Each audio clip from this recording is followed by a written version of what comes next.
Wala na mo damha nga sa mong pag-abot diring lugara, kalit lang hapit na kuyapan ang among barkada. Unsa Choy? Kaya ba Choy? Okay, Choy, tiro Choy. Kaya pa nagit ko Choy. Yeah. Ano mo pala na Choy? Di pay-pay ra, pay-pay. Ang kuan. Choy.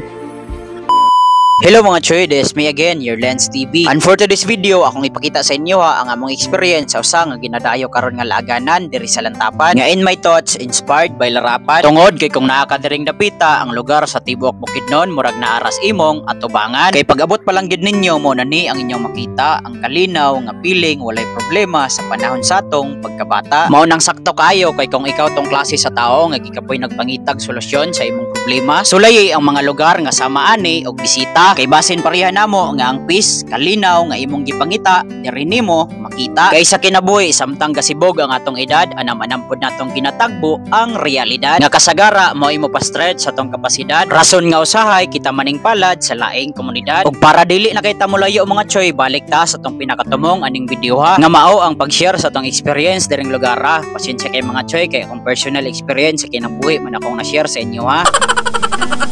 Bitaw mga choy, experience nato dire pertigyong ninduta. Kay samtang gabanding mo sa inyong pamilya, barkada, or special someone baka nimo sa kinabuhi, samtang nakadire sa nindot kay nga spot, malanghap nimo ang preskong hangin, ma-experience ang kalinaw sa palibot, samtang gina-enjoy ninyo ang moment. Ug kung ikaw tong klase sa tao nga daghan pa kay pangandoy sa kinabuhi, nindot kay ni sa imo dire nga magdoyan-doyan, samtang gatan-aw sa luwag kay nga view o gina-attract ng pangandoy nga nasa imong kasing-kasing karon, kapuhon it will turn to reality in God's perfect timing. Kay I believe ang tanang butang moabot sa saktong oras ug ihatag kini sa Ginoo sa saktong panahon, dili sa ato ang kagalingon nga pagbuot karon. Kay kung makita gani nato sa Bible, ang pulong sa Ginoo nag-ingon sa Isaiah nga when the time is right, I the Lord will make it happen. Mo nang kung ikaw tong klase sa tao karon nga kawada nagpag-asa, remember nga usahay nidra nato og lugar nga sama ani to connect life with the nature and reset the default setting sa atong kinabuhi and start to live with a new experience and live the life without pressure. And overall, akong marate ang among experience diri sa bungtod ni Jose 10/10. Kay nasatisfy gid niya ang among kasing-kasing sa mubo nga panahon nga among gilaan diri. That's why don't forget to follow our page mga choy kung wala pa ka naka-follow. Kay in the next video ako na pong i-share sa inyo ha kung unsa ang ilahang bag-ong update diri para mas munindot pa ang experience sa ilahang mga future nga bisita. And once again, this Lens TV alang sa tong episode nga